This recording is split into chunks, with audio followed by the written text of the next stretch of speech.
ثلث القوى العاملة في الضفة وقطاع غزة معطلة عن العمل، والنسبة الأكبر للبطالة في أوساط الشباب وبالأخص الخريجين. أما بالنسبة للعاملين فالصورة هناك مش أجمل بكثير.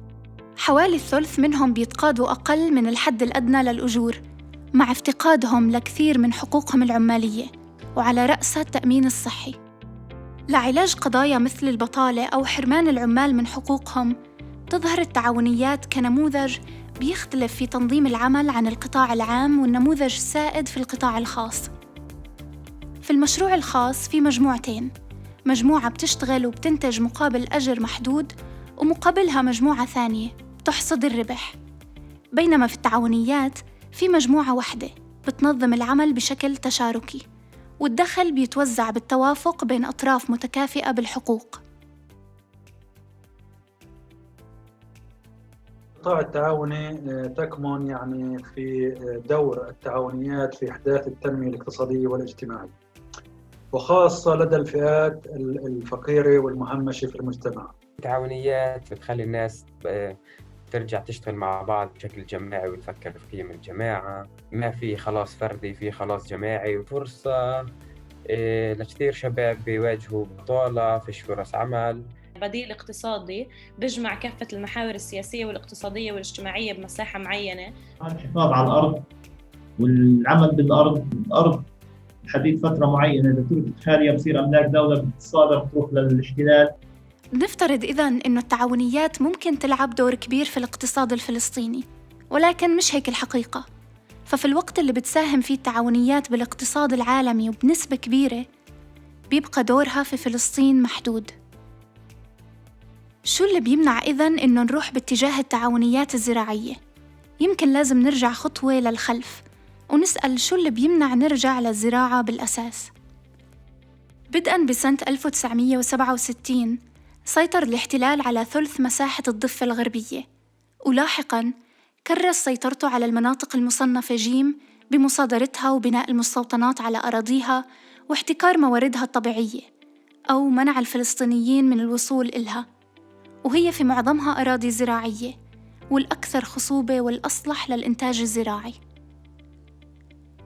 هاي مش الأسباب الوحيدة لتراجع الزراعة في فلسطين، فالشركات الإسرائيلية هي اللي بتورد الأشتال والبذور وبعض أنواع السماد للمزارعين، وهذا خلاهم رهن هالاعتمادية والارتباط بالسوق الإسرائيلية. وصار المنتج الزراعي الفلسطيني مع الوقت في منافسة شبه مستحيلة مع المنتج الإسرائيلي أو الأجنبي، بدون فرص حقيقية للنجاة، خصوصاً مع ضعف سياسات التعويض. بيزيد الموضوع تعقيد لما نفكر بالنموذج التنموي المعتمد في فلسطين، واللي بيعطي الأولوية للاستثمار المالي والعقارات والخدمات على القطاعات الإنتاجية. ترتيب الأولويات هذا كمان بنشوفه في التعليم العالي وفي الجامعات الفلسطينية اللي بتفتقر للتخصصات المرتبطة بمجال التعاونيات والزراعة، واللي كمان ما بتقدم مساهمات جدية في مجال التعاونيات بشكل عام، وبتهدف بالأساس لسد حاجات السوق مش حاجات المجتمع، فبينتج عنها أفواج وأفواج من الخريجين الجاهزين ليكونوا موظفين، بدلاً من إنه يكونوا راغبين في الانضمام للقطاعات المنتجة. بعيداً عن الزراعة والتحديات الكثيرة اللي بتواجهها، في مخاوف ثانية ومعيقات بتمنع التوجه للتعاونيات كخيار معيشي يعتمد عليه. في خلل حدث في منظومة صناعة السياسات مرتبط بالتصور اللي نشأت معه السلطة الفلسطينية نفسها. ضمن منظومة أوسلو كان في وعد اسمه سنغافورة الشرق الأوسط. سنغافورة الشرق الأوسط بتعتمد على تنوع في الاقتصاد، استثمار أجنبي كبير، ونمو اقتصادي بوتيرة سريعة جدا. هذا لم يتحقق. واحد، لأنه لم تحصل السلطة بعد الفترة المفترضة الانتقالية على سيادة. اثنين، لأنه الوضع ما استقر سياسيا واقتصاديا وأمنيا بحيث يستطيع أنه يجذب الاستثمار الأجنبي. في الواقع ما جذب استثمارات إلا بعد نقل رؤوس الأموال الفلسطينية، وأغلبها كان رؤوس أموال بنكية في هذه المرحلة على فلسطين. وثلاثة، ما أنشأ سوق قادرة على التصدير والاستيراد. فالخطة فشلت رغم أنه السياسات كانت تنشأ طيلة الوقت على افتراض هذا النوع من الاقتصاد المستقبلي، وبالتالي انعملت سياسات غير متوائمة مع الواقع. من المعوقات اللي بتواجهها التعاونيات وأهمها هي عدم وجود حاضنة لإلها، بالإضافة لعدم وجود شبكة اللي بتجمع كافة هاي التعاونيات. ضعف يعني خلينا نقول البنيان التعاوني بكل يعني مستوياته. الاتحادات القطاعية معظمها غير فاعل. أولاً هي كثقافة مش موجودة، بحس هذا معيق اللي بخلي الناس تدخلها كتجربة ومش كمشروع. فلما تكون التعاونية تجربة هي بتكون معرفة في صقر زمني ممكن سنة سنتين لما تتغير الظروف. فيش نماذج حقيقي، يعني فيش جماعة تعالوا تطلعوا هذا النموذج اللي فيه 10 أو 20 أو 100 عضو هم فعلياً بيعيشوا منها. لازلنا بنعاني من وجود تمويل غير مدروس للقطاع التعاوني وضعف التنسيق في هذا الإطار. الأغلب الطلاب بيطلعوا إنه يعني بعد التخرج الوظيفة والراتب اللي ثابت، المغامرة مو موجودة عندهم. هم يمكن يكون عندهم الطلاب كطلاب أو الخريجين الجدد الخوف من المغامرة والرغبة بالشيء الثابت. يعني الحلول على المستوى الفردي بتطلب روح مبادرة عالية، وروح المبادرة العالية بيلزموا شوية ضمانات وطمأنينة. احنا لا عندنا ضمان اجتماعي ولا عندنا آلية اللي تحمي اللي بيخسر في نطاق الزراعة. بالتالي المبادرة الفردية هي عبارة عن مغامرة مش مبادرة، لأنه ما في ثقة في المستقبل.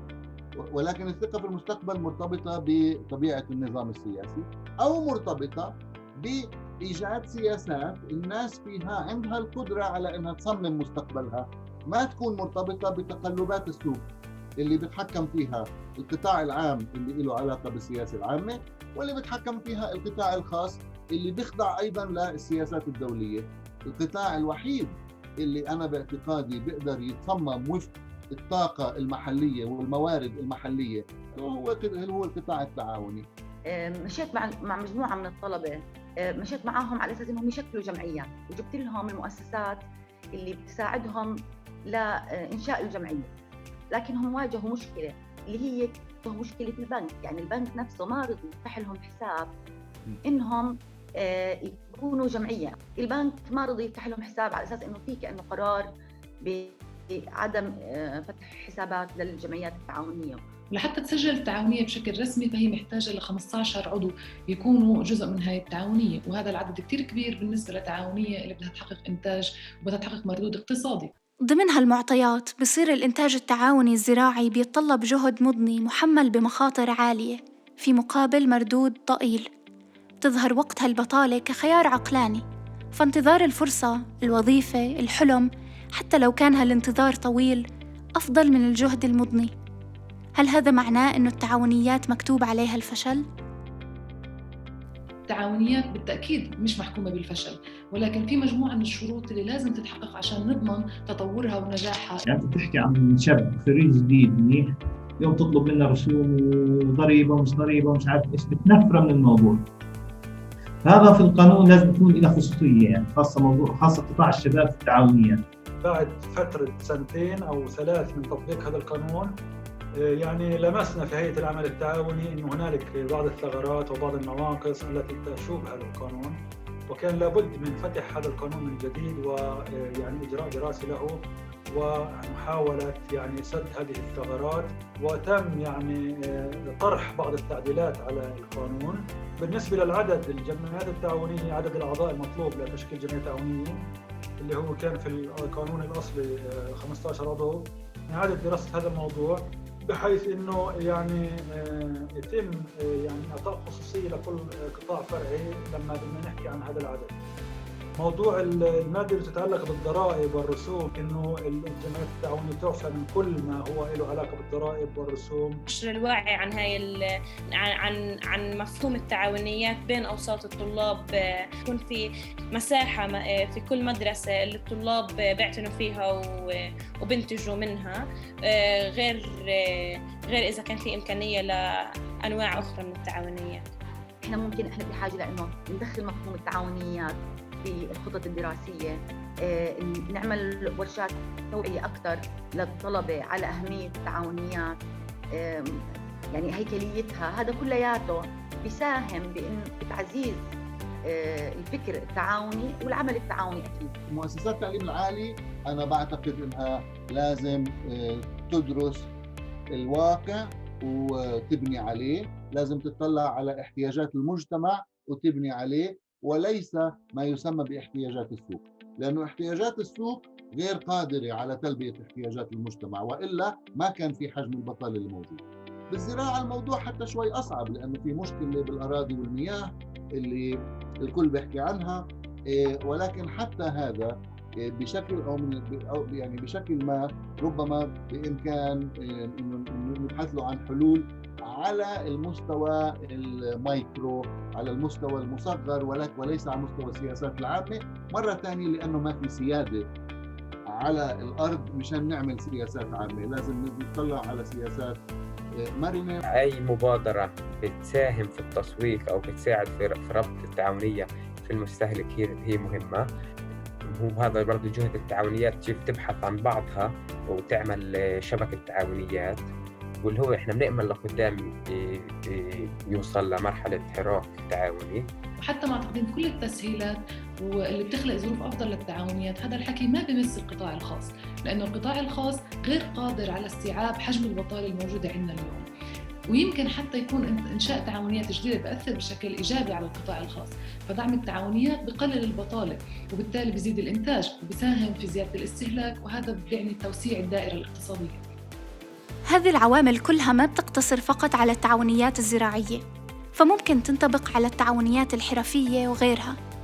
التعاونيات بتلعب دور تكاملي مع القطاعات الأخرى لاستيعاب نسبة كبيرة من المعطلين عن العمل وتعزيز الطبقة الوسطى، وبالمحصلة تدعم تحول الاقتصاد الفلسطيني لاقتصاد منتج.